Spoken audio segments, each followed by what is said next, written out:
고린도 전후서 내용을 보면 고린도 교회가 아주 열심히 있었던 교회, 또 나름대로 정말 우리가 보기에 참 대단하게 신앙생활을 했다는 그런 교회라는 것을 알게 됩니다. 그런데 오늘 3장에서 우리가 아직 오늘은 읽질 않았습니다만은 3장 1절에서 바울 사도를 통해서 하나님께서 고린도 교회가 참 열정을 있고 열심인데 성숙하지 못한 그런 부분들에 대해서 안타까워하시면서 이 바울 사도의 그 복음전도를 통해서 고린도 교회가 세워졌지 않습니까? 그래서 이 교회가 어느 순간에 복음을 전했던 바울, 그 다음에 그 고린도 교회에서 목회했던 아볼로, 그 인맥을 따라서 서로 분열되고 또 이렇게 파벌이 나누고 서로 시기하고 서로 다투는 그런 내용을 보면서 많이 안타까워하면서 그들에게 하나님 말씀을 전하는 그 내용인 것을 알게 됩니다. 이 바울 사도가 3장 1절에서 우리가 읽은 그 10절 이전인 9절까지 보면 그 사역자들은 다 각자 하나님의 동역자로서 하나님의 사역에 각자의 역할을 한 거다라는 말씀을 하면서 그 사역자들뿐만 아니라 이제 고린도 교회 각 구성원들도 각자가 다 다르지만 하나님께서 그 각자들을 사용하셔서 하나님의 동역자로 사용하기를 원하신다는 그 내용이 1절부터 9절까지 나와 있었고요. 오늘 우리가 읽은 내용은 이제 그것들을 좀 더 구체적으로 더 설명을 하면서 건축자들과 건축자들에서는 그 건축물을 예를 들어서 예수님 안에서 든든히 서기를 권면하는 그 말씀입니다. 그래서 건물이 세워져야 될 터는 반드시 예수 그리스도밖에 없다. 유일한 터는 예수다라는 그 말씀을 해 주시는 겁니다. 그래서 우리가 교회도 마찬가지고요. 우리 각자의 성도들 모두도 그 신앙을 예수 그리스도라고 하는 그 터 위에 세워야 된다는 말씀을 하는 것을 우리가 알게 됩니다. 그러면서 13절에서 보면 그 날, 심판의 날이죠. 그때 반드시 그 날이 오기 때문에 그 날을 잘 준비하고 그때를 위해서 오늘 또 어떻게 주님을 섬기게 될 것인가를 말씀해 주는 그런 내용의 말씀이 오늘 본문의 말씀이었습니다. 여러분, 우리는 작년에 리모델링을 해서 벌써 꽤 오래된 것 같은 느낌이 드는데, 리모델링 하기 이전에 우리가 처음 건축물을 세울 때도 터를 닦는 일부터 시작을 하지 않습니까? 터가 불완전하고 또 주변에서 공사를 해가지고 터가 흔들려 버리면 그 건물 자체가 오히려 위험해져 버립니다. 아무리 잘 지어서도 다시 허물어야 되는 거죠. 그래서 그런 부분들이 있기 때문에 그 터를 잘 세우는 것이 중요합니다. 그런데 오늘 바울 사도를 통해서 하나님께서 하시는 말씀은 우리의 터, 우리가 서야 될 그 터, 우리 신앙이 서야 될 터는 바로 예수 그리스도라고 말씀합니다. 다른 터를 닦아둘 자가 없다. 다른 터는 없다는 말씀을 하는 겁니다. 이 부분들을 우리가 좀 볼 필요가 있는데, 제가 말씀 아주 오래전에 우리가 요즘 날씨도 더워지고 하니까 우리 성도님들이 조금 더 이제 마음이 얼른 흐트러지는 것 같습니다. 제가 우스갯소리 하나 하고 우리 말씀을 한번 봤으면 좋겠습니다. 여러분, 나폴레옹 아시죠? 나폴레옹 그 황제였지 않습니까? 프랑스 황제가 알프스산을 넘어서 이탈리아로 진공해가지고 오스트리아와 싸웠던 그런 일이 있지 않습니까? 그래서 내 사전에 불가능이 없다 그런 말도 했다고 이렇게 우리에게 알려져 있는데, 그때 나폴레옹이 그 산을 올라가서 그 나폴레옹이 대포를 참 잘 다뤘지 않습니까? 그래서 군사들과 함께 대포를 끌고 산봉우리를 다 올라갔습니다. 근데 딱 올라가 보니까 아닌 것 같은 거예요. 그래서 나폴레옹이 여기는 아닌가벼 하고 이제 다시 내려가가지고 병사들과 다른 봉우리를 딱 올라왔는데 아까 거기가 맞는가벼 해니까 이제 병사들이 다 그냥 다 나자빠졌다는 그런 유머가 있었습니다. 사실 우리 때 썰렁 개그였는데요. 왜 이제 제가 이 말씀을 드리냐면 우리가 진짜 바른 터를 잡고 있느냐. 나중에 진짜 하나님 앞에 서려고 하는데 여기가 아닌가벼 하면 안 되잖아요. 진짜 우리가 이 터를 잡는 것에 대해서 진짜 잘 생각해 볼 필요가 있다는 말씀입니다. 우리가 예수를 터로 잡는다는 게 뭘까요? 오늘 말씀을 통해서는요, 내가 진짜 터를 잘 잡고 있느냐, 예수라는 터에 내가 제대로 서 있는가를 확인할 필요가 있다는 말씀입니다. 그런데 이 터에 대해서 나는 예수라는 터에 서 있는 것 같아 라고 하는데 그 터가 제대로 돼 있지 않는 터일 수도 있습니다. 진짜 예수님이 터가 된다는 의미를 우리가 알 필요가 있는데요. 어떤 사람들은 모태신앙, 아주 어렸을 때부터 신앙생활을, 교회 생활을 해왔다. 나는 모태신앙인이다 하니까 나는 터를 예수 위에 세웠을 거라고 생각하는 사람이 있습니다. 근데 아닐 수가 있습니다. 모태신앙, 내가 어머니 뱃속에서부터 있었다 그래서요, 내가 진짜 예수를 터로 잡고 있는 게 아니라는 말씀입니다. 모태신앙의 사람들 중에 여러분 주변에서도 한번 보십시오. 많은 사람들이요, 어느 순간 예수님을 떠나 있는 사람들이 의외로 많이 있습니다. 어릴 때부터 나 신앙생활을 했는데 지금 여러분 주변에 뭐 친구분들 보셔도 옛날에 교회 다녔다는 사람 꽤 많습니다. 근데 지금은 안 다니거든요. 지금은 예수님을 안 믿고 사는 사람들이 의외로 있다는 거죠. 그러니까 모태신앙이 우리의 터를 보장해 주지는 않는 겁니다. 우리가 예수 위에 서 있다는 그 터를 보장해 주지 않는다는 거죠. 세례를 받았다. 어떤 사람은 제자 훈련도 받고 나는 여러 가지 다 훈련도 받았어요 한다 할지라도 그게 예수라는 터 위에 내가 서 있다는 것을 보장해 주지는 않는다는 겁니다. 우리가 그래서 예수 그리스도께서 나의 터다 하는 것을 우리가 확인할 필요가 있는 거죠. 구원의 확신도 마찬가지입니다. 구원의 확신, 어떤 사람은 구원에 날 언제 구원받는 이거 막 가지고 막 따지고 그걸 외워가지고 합리화시켜가지고 어느 순간부터 세뇌를 스스로 시켜가지고 나는 구원받았어 이렇게 하는 사람이 있는데 그 확신 자체도 예수 그리스도의 터 위에 내가 서 있다는 그 보증이 아닙니다. 여러분, 구원의 확신이 있는 사람은요, 내가 구원이 뭔가 그거를 알 수 있어야 됩니다. 내가 받은 구원이 뭐지? 이걸 내용을 모르면서 나는 구원의 확신이 있다? 이건 내가 예수 그리스도를 터로 삼아서 서 있는 것은 아니라는 것을 알 필요가 있다는 거죠. 그래서 우리는 오늘 이 시간에 내가 예수 그리스도를 터로 삼는 것, 그게 뭘까? 터로 닦았다는 게 뭘까? 하는 것을 우리가 생각해 볼 필요가 있다는 거죠. 우리가 그 건축을 할 때 터를 닦을 때 보통 보면 그러지 않습니까? 이게 철근들을 이 기역자로 이렇게 격자로 다 해서 두께도 이제 적절하게 두꺼운 것도 다 쓰고 그러면서 콘크리트를 그 위에 다 부어가지고 그 콘크리트 사이에 이제 그 철근을 넣지 않습니까? 그래서 그 터를 세워가는 작업들을 사실 합니다. 그런 것처럼 우리가 예수 그리스도를 터로 삼는 작업도 그냥 이거야 라고 단순하게 말할 수는 없습니다. 사실 그 이제 가장 그 뼈대만 우리가 돌아볼 필요가 있는데요. 나는 분명히 예수 그리스도를 터로 삼고 있구나. 나의 신앙은 그렇구나. 나의 믿음은 그렇구나 하는 것을 우리가 확인할 필요가 있는데요. 우리가 예수님을 주님으로 영접을 하고 모시고 살지 않습니까? 이것이 사실은 우리가 예수님을 터전으로 우리의 터로 삼고 사는 겁니다. 내가 진짜 예수님을 나의 주님으로 영접했고 모시고 살고 있다 하면 나는 제대로 된 터 위에, 예수라는 터 위에 서 있는 겁니다. 그런데 이것을 위해서 조금 더 이제 이 뼈대를 좀 붙여본다면요, 하나님께서 우주 만물을 창조하셨다. 또 이 온 세상의 창조주이실 뿐만 아니라 우리의 창조주이시기도 하시다 하는 것을 인정하는 겁니다. 여러분, 하나님을 믿습니까? 이 하나님을 믿는단 말에는요, 그분이 나의 창조주시다, 나를 만드신 분이다, 나를 지으신 분이다 하는 것을 인정하는 것을 말합니다. 온 세상뿐만 아니라 나 자신의 주인이심을 인정하고 받아들이는 것, 거기서부터 시작을 합니다. 하나님께서 우주 만물을 주관하실 뿐만 아니라 우리의 인생도, 이게 이제 중요한데, 내 인생을 우리가 여러분 볼 때 내 인생은 하나님이 이거 진짜 눈동자처럼 살피시는 인생인가? 하고 볼 때 아닌 것 같은 사람들이 의외로 많이 있습니다. 그럼에도 불구하고 그 인생은 하나님이 주인이시다 라는 것을 인정하는 거죠. 그런데 하나님께서 우주 만물과 우리 인생, 모든 인간의 주인이심에도 불구하고 인간들은 하나님이 주인인 것을 거부했습니다. 아담과 하와의 그 선악과 사건이 사실 그걸 말하는데요. 그러면 그건 아담과 하와의 문제임 아닐까? 그게 아닙니다.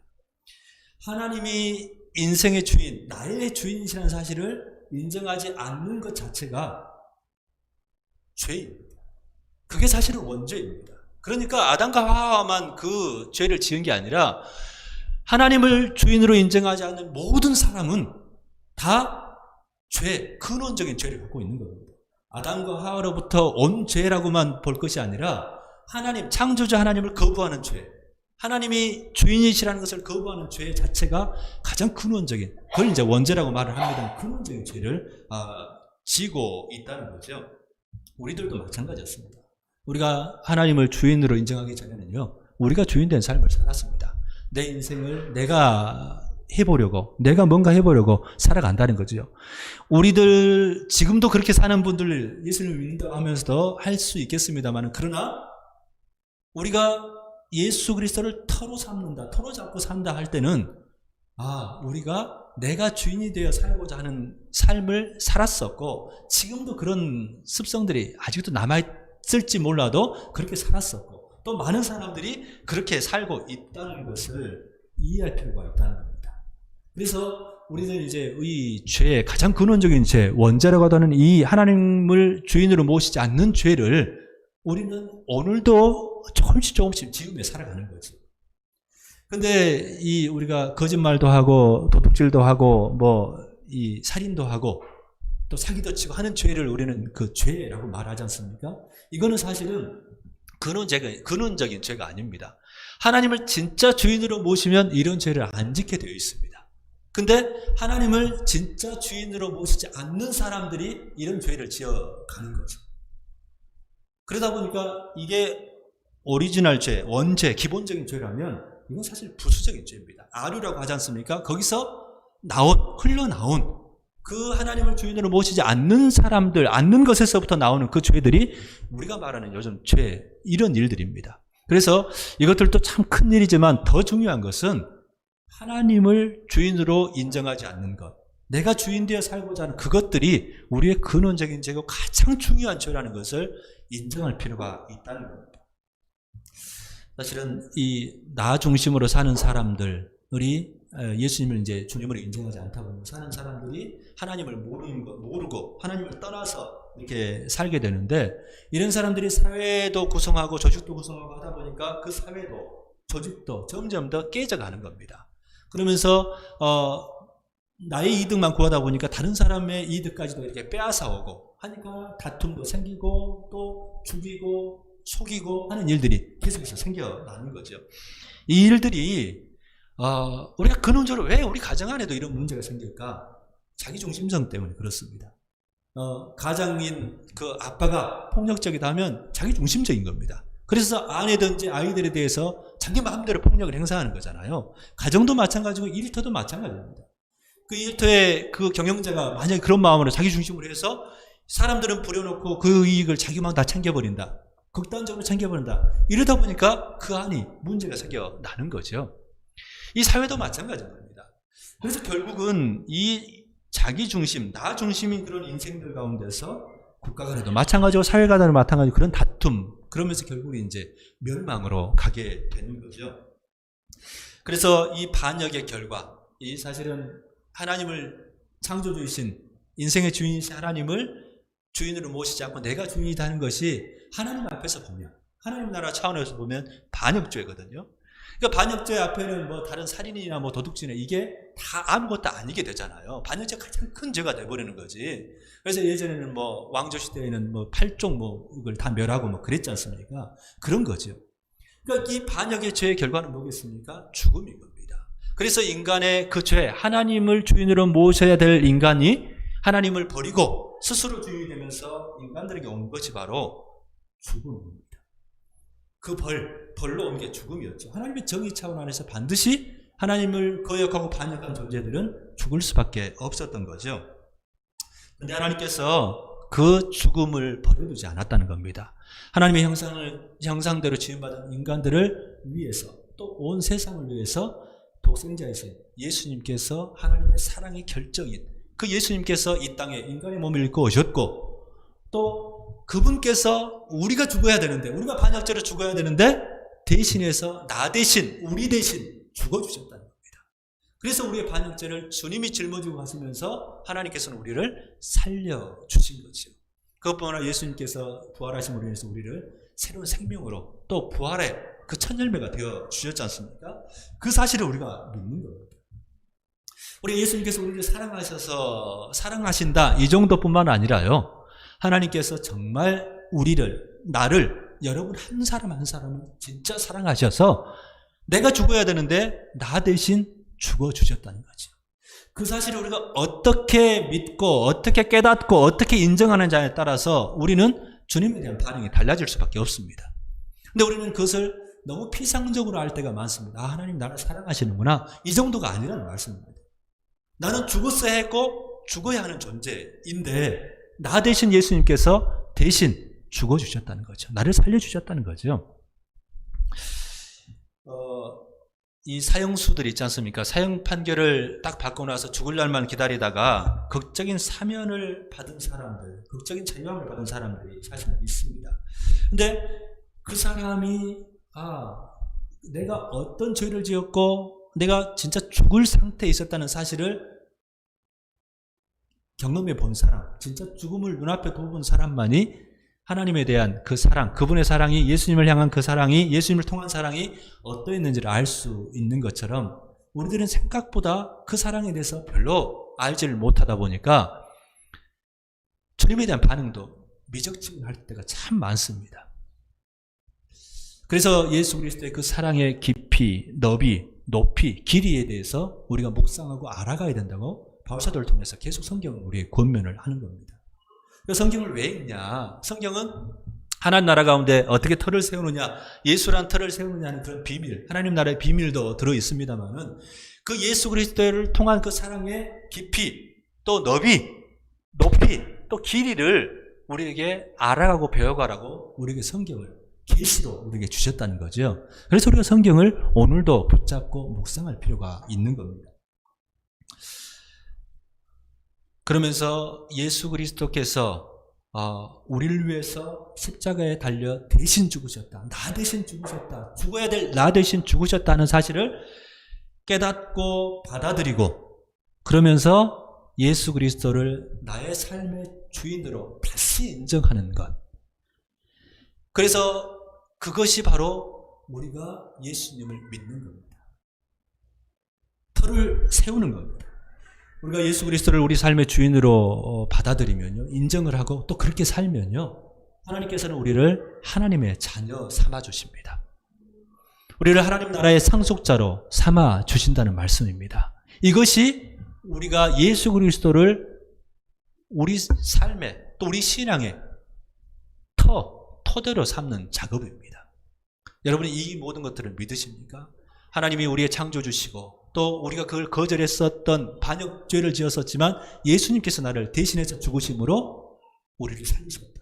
그래서 예수님이 우리의 주인이 되셨다. 우리는 그분을 우리 주님으로 모셔야 한다는 사실을 인정하십니까?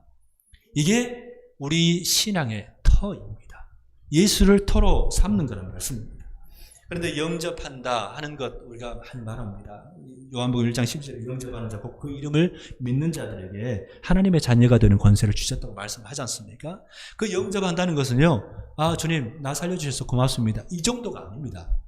영접한다는 것은요, 주님으로 모시는 겁니다. 이제는 저는 영원히 종입니다. 진짜 이제는 내가 억지로 주님을 따르고 했다면 이제는 주님의 사랑을 알기에 내가 이제는 나의 남은 생명을, 우리가 아까 321장에서도 그 찬양을 했지 않습니까? 마지막 절에 주 십자가에 달리사 날 자유하게 했으니 내 몸과 마음을 주 위에 다 쓰게 하소서. 이 마음을 가질 수 있는 것이요, 진짜 영접입니다. 이런 말씀을 하면 우리 교회 생활을 하도 오래 하다 보니까 교회에 충성하라 이런 말씀인가, 그게 아닙니다.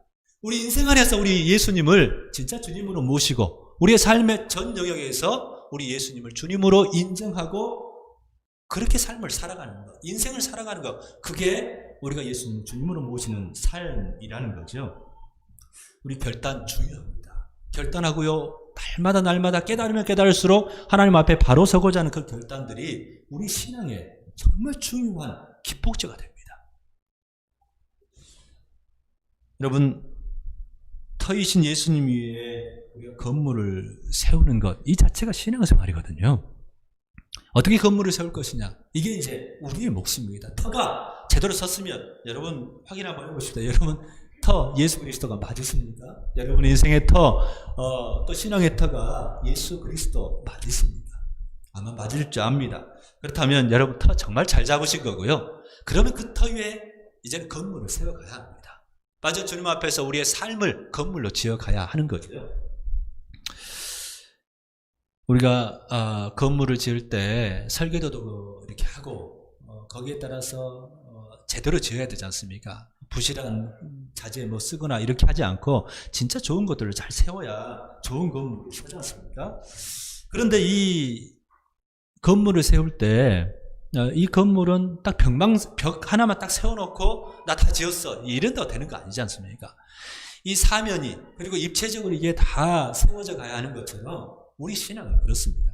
우리의 삶의 전 영역들이 하나님 나라로, 하나님을 주님으로, 주인으로 인정하는 그런 삶이 돼야 한다는 말씀입니다. 여러분, 우리 인생 살아가면서 여러 가지 선택과 결정을 해야 될 텐데 그것을 예수님을 주님으로 인정하면서 선택하고 결정하면서 살아가나요? 우리 젊은 우리 청년들이 있는데 여러분 기도하면서 같은 주님의 가치를 가진 사람들 나누면서 하나님의 인도하심 따라가면서 잘 이성교제를 하면서도 사람을 선택합니까? 아니면 야, 참 잘생겼다, 멋져 보인다, 이것이 얼른 눈에 드러나요? 그런 게 들어올 수 있죠. 그런데 선택은, 결정은 우리가 주님의 마음을 헤아려 가야 하는 거죠. 이 결혼 배우자를 선택할 때도 마찬가지고 우리가 애들 교육할 때도 마찬가지입니다. 애들 막 경쟁하는 그 가운데서 똑같이 그렇게 갈 것이냐, 아니면 우리가 하나님 나라 가치가 무엇인가, 정말 주님의 마음이 뭘까 헤아려 가면서 이 아이들에게 진짜 하나님께서 원하시는 것을 주기 위해서 결정하는 것, 중요하다는 말씀입니다. 이 모든 것들을 선택의 그 순간마다 주님의 마음을 헤아려 가면서 결정하는 것이 예수님을 주님으로 인정하는 작업들이죠. 물질도 마찬가지입니다. 어떤 분이 그 웨슬리라는 분이 아마 그랬던 것 같은데, 이 진짜 회개는 지갑이 회개해야 참된 회개를 한 거라고 말씀을 하셨다 그래요. 그래서 우리 경제 그 관념에서도 마찬가지입니다. 우리 물질들 어떻게 사용하느냐, 이게 정말 주님의 그 마음 쫓아서 하나님의 청지기로 우리에게 있는 것을 잘 활용하고 있는가도 돌아볼 필요가 있습니다. 그러니까 우리 인생에 직면하는 모든 것들을 하나님이 기뻐하실까, 우리 주님 뭘 원하실까, 이 가치를 늘 배워가면서 생각하면서 결정하는 작업들이 필요하다는 거죠. 그리고 기억해야 될 것은요, 이 건물은 하루아침에 이루어지지 않습니다. 너무 빨리 하려고 하면 부실공사가 되지 않습니까? 시간이 걸릴 수밖에 없습니다. 이 시간이 걸린다는 것을 나도 인정하고 다른 사람도 똑같이 건물을 세워가는 사람이잖아요. 이걸 인정해 줄 줄 알아야 됩니다. 예를 들어서 우리가 신앙생활을 해가다 보면 내가 예수 그리스도 위에 제대로 서가고 예수님을 정말 주님으로 모시고 살고 있는가라는 회의가 들 때가 있다는 말씀입니다. 나 스스로 그렇습니다. 우리 권사님 내가 그 기도를, 그런 비슷한 기도를 해주시는 것 같은데요. 예수님 말씀 따라서 막 쫓아가지 못하잖아요. 그대로 주님으로 온전히 모시고 못 살 때가 우리 삶 가운데 있다는 겁니다. 왜? 우리는 건물을 완성한 사람이 아니라 지어가는 사람이거든요. 지어가다 보면 또 이렇게 잘못해가지고 다시 뜯을 때도 있고 새로 고칠 때도 있고 막 그러지 않습니까? 그런 겁니다. 그러니까 내 스스로에게 참 안타까워해서 주님의 마음 왜 이렇게 못 따를까?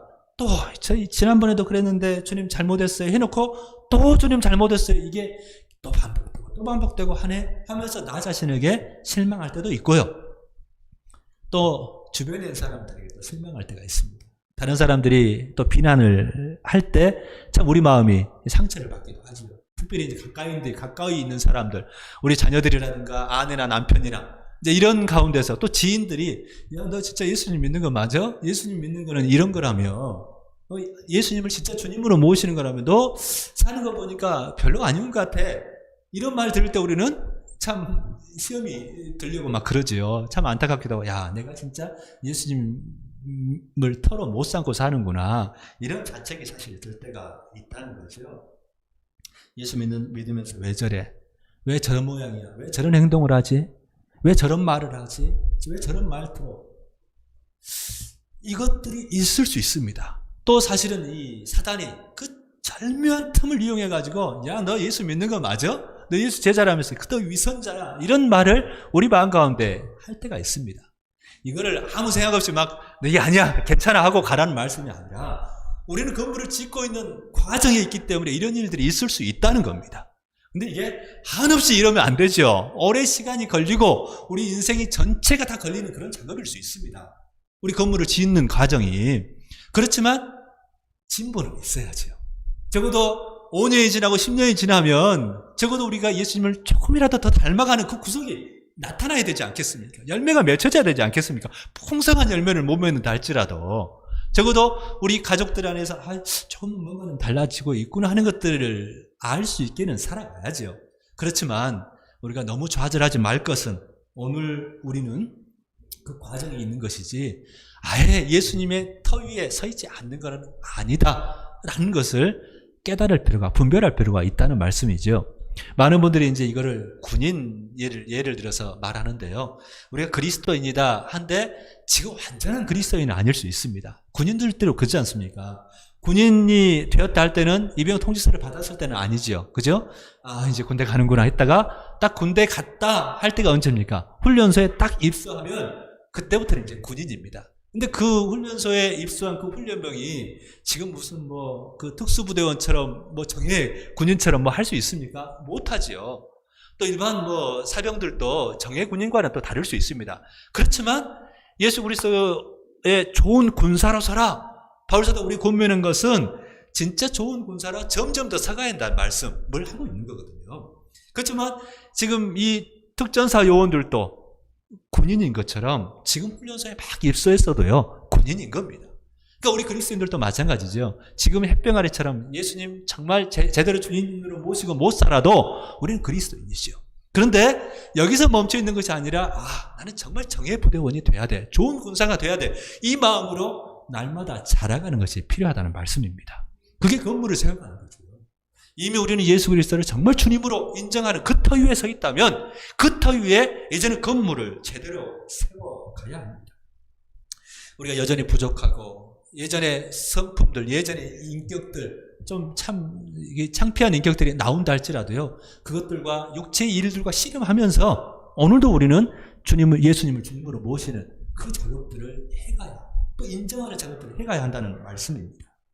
그런데 오늘 이제 이 성경에서 그걸 어떻게 세울 것이냐 할 때 나중에 그날에 불로 심판하기 때문에 반드시 좋은 것으로 좋은 재료로 세워야 한다는 것을 말씀합니다. 터가 잘못된 것이 더 중요하지만 터를 잘 잡았으면 이제는 그 건물도 최상의 재료를 가지고 지어야 한다는 말씀을 하는 거죠. 우리 12절 같이 한번 읽어보십시다. 같이 읽습니다. 시작. 만일 누구든지 금이나 은이나 보석이나 나무나 풀이나 짚으로 이 터 위에 세우면 이라고 말씀하죠.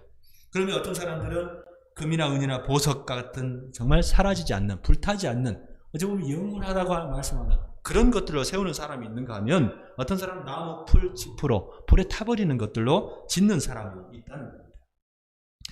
금이나 은, 보석 이런 것들은요 어찌 보면 지금이나 그 바울사도 이때나 최고의 것들입니다. 가장 귀한 것들이지 않습니까? 우리 인생을요 우리가 예수님을 섬기가는 것을요 최고의 것으로 섬기고 살라는 말씀을 하는 겁니다. 최고의 가치를 추구하며 살라는 말씀을 한다는 거죠. 허접한 것으로 대충 해서는 안 된다는 겁니다. 똑같습니다. 이 건물을 세울 때 값싸고 부실한 거 금방 한 걸로 할 수도 있습니다. 그런데 우리는 최고의 것으로. 그런데 이것을 우리가 고린도 전서 13장 보면 사랑장에서 보면 항상 있는 것, 영원한 것이 있습니다. 그게 바로 믿음과 소망과 사랑이라고 말합니다. 그러면 진짜 신뢰하는 마음으로, 소망하는 마음, 사랑으로 우리의 인생을 살아가는 그 작업들이 영원한 것으로 인생을 짓는 작업이라는 겁니다. 우리가 사람을 대할 때 어떻게 합니까? 주님께도 여러분 남는 것, 우리가 여기서 말하는 나무, 풀, 집, 남는 것, 내가 먹고 남은 거 주면 받는 사람도 기분 나빠하잖아요. 나누는 거죠. 나에게 가장 귀한 것들로 나눌 줄 알아야 되고 나에게 가장 귀한 것들로 주님께 드릴 줄 알아야 됩니다. 이게 가장 귀한 것들, 금, 은, 보석으로 세우는 건물을 세우는 것이라는 거죠. 구약 성경을 보면 히브리 종들은 6년이 지나면 7년째는 해방을 시켜주게 되어 있습니다. 그것도 충분하게 품삯 넉넉하게 줘서. 그런데 그 주인이 너무 좋고 잘해줘서 또 안에 이제 그 종은 그 본인만 해방이 되게 돼 있거든요. 그러니까 종으로 있다가 사람을 만나서 결혼했다거나 그래서 아이를 낳았다거나 그 아이들은 종으로 남아 있어야 됩니다. 근데 그건 이제 그때 때가 차야겠죠. 근데 이 사람이 너무 주인이 좋고 주인이 잘 사랑해줘서 지금 우리가 생각하는 그 노예 이런 개가 좀 다른데 종이 너무 좋아서 내가 영원히 평생을 주인으로 섬기겠습니다 하면 제사장에게 나가가지고 그 귀를 문서줄에 두고 귓볼에다가 송곳으로 구멍을 뚫게 되어 있습니다. 그래서 이 귀 뚫은 종이라는 것은 내가 평생을 주인으로 섬기겠습니다. 당신을 주인으로 섬기겠습니다. 그런 결단이었습니다. 변하지 않는 그 마음. 우리의 충성이라고 말하지 않습니까? 그 마음인 거죠. 우리 하나님 앞에서 날마다 우리가 변질돼 버리고 어떨 때는 기분이 좀 괜찮으면 열심인 것 같다가 또 다른 사람들에 대하는 것도 열심으로 대해주다가 기분이 좀 언짢아지고 실망하면 또 금세 바뀌는 그런 변하는 거 말고요. 변하지 않는 그런 불변한 그 마음, 그 충실한 마음 가지고 우리 인생을 살아가는 것을 우리가 영원한 것으로 건물을 세우는 것이라고 말씀한다는 거죠. 여러분, 우리가 쉽게 원망하고 쉽게 불평하는 것, 이것들은 값싸고 부실한 것으로 우리 인생을 세워가는 겁니다. 우리 하나님이 정말 신실하신 분이시고 또 지금까지 우리를 실망시키지 않은 분이라는 것을 인정한다면요, 앞으로도 우리 하나님에 대한 신실한 자세 놓치지 말아야 합니다. 하나님을 향해서 그냥 허접하게 우리 남는 시간 우리 계산해보고 나니까 이것 쓰고 저것 쓰고 하다 보니까 남는 게 이거밖에 없네 하면서 하나님께 드리고 이것들만 사람들에게 다른 나눔의 삶을 산다? 이거는 우리가 허접한 부실한 재료로 건물을 짓는 인생과 똑같다는 말씀을 하는 겁니다. 이거는 원리입니다. 그 다음에 우리 삶 안에서 이것을 어떻게 적용할까는요, 우리의 몫이겠죠. 그런데 우리가 어떻게 주님을 대하느냐, 어떻게 예수님을 주님으로 모시는 삶을 어떤 식으로 정말 영원한 것으로 건물을 짓는 삶을 사느냐 아니면 허접한 것으로 다 불타버릴 것으로 쌓느냐에 따라서 우리 인생 자체가 달라져 버립니다. 예수님께서 우리를 생명을 주시고 풍성히 누리도록 우리에게 오셨지 않습니까? 이 땅의 삶이 그렇습니다. 우리가 진짜 주님 앞에서 허접한 인생을 막 만들어가면요, 늘 원망, 불평이 나올 수밖에 없습니다. 풍성한 삶 살 수가 없는 거죠. 마저 그분께서 결산하신 그날에도 마찬가지입니다. 불로 그것들을 다 한번 태워보실 때, 확인해 보실 때, 실험해 보실 때 어떻게 되겠습니까? 남는 게 아무것도 없습니다. 그런데 터를 예수님 위에 잡았으면 아무것도 남는 게 없어도 이 불 가운데서 얻는 그 구원, 부끄러운, 어찌 보면 아쉽지만 아무것도 남는 거 없고 참 부끄럽고 하지만 그런 구원은 받는다라고 말씀합니다. 그런데 우리에게 예수님께서 이 말씀을 왜 주시겠습니까? 우리 인생 그냥 천국 가는 거 그거 다가 아니라는 말씀을 하고 있는 겁니다. 여러분 진짜 천국만 가면 끝이겠습니까? 아닙니다. 우리 주님께서는요, 오늘 우리 예수님을 주님으로 모시고 진짜 예수님이 함께 하시는 예수님의 동역자로서 가는 그 인생을 우리에게 살아가라고 말씀하는 겁니다. 가정 안에서도 예수님의 동역자로 그렇게 예수님의 풍성하심을 누리는 가정 만들어가고 우리 일터도 예수님을 주님으로 모시면서 진짜 예수님이 자기의 일로, 이게 이제 그때부터는 가정도 내 가정이 아니라 예수님의 가정이 되는 거고요. 일터도 어떻게 되겠습니까? 내 가정이 아니라 예수님의 일터가 되는 겁니다. 그 가운데서 하나님께서 어떻게 역사하시는가를 경험하며 살라고 우리에게 말씀을 하시고 도전을 하시는 거죠. 여러분, 예수님이 여러분의 삶의 터, 신앙의 뿐만 아니라 신앙의 삶 전체의 터가 맞으십니까? 그 터 점점 더 예수님께 인정해드리는, 예수님께 양도해드리는 그 일들이 끊임없이 일어나야 됩니다. 자녀에 대한 생각도 그렇고요. 여러분의 가치 안에서, 인생 안에서 모든 부분들을 다 예수님께 양도하는 작업을 해 가셔야 된다는 말씀입니다. 그러면 우리 예수님께서 우리를 어떻게 정말 풍성하게 인도하는지를 점점 더 경험하게 되실 겁니다. 어려움이 닥쳐오더라도 예수님께서 함께 그것을 돌파해 가시는 그 일들을 경험하게 될 거고요. 우리가 원망이 아니라 불평이 아니라 이제는 정말 주님을 찬양할 수 있는, 감사할 수 있는 그런 삶으로 우리 주님께서 인도해 가시는, 주님께서 다스려 주시는 그 인생을 우리에게 살라고 우리 주님께서 말씀하십니다. 다시 한번 우리 예수님을 토로 삼는 그 작업들이 어떤 것인지 다시 한번 여러분 이번 한 주간 동안 잘 정리해 보시면서 우리 인생 안에서 예수님을 점점 더 구체적으로 모셔드리는, 주님으로 모셔드리는 그 작업들에 동참해 가시는 한 주가 되시기를 간절히 바랍니다. 이제는 다시 한번 우리 말씀을 기억하시면서 주님 오늘 우리 부족한 거 참 많습니다. 오늘도 연약합니다. 그래도 주님 도와주셔서 내가 예수 그리스도를 온전히 주님으로 모시고 이제 내 인생을 정말 금, 은, 보석으로 그렇게 귀한 것을 영원한 것으로 최고의 것으로 하나님께 올려드리는 삶, 최고의 것을 나누는 삶으로 그 건물을 잘 지어가는 저의 남은 인생이 되게 도와주십시오. 우리 같이 한번 기도하십시다. 아버지 하나님 감사합니다. 오늘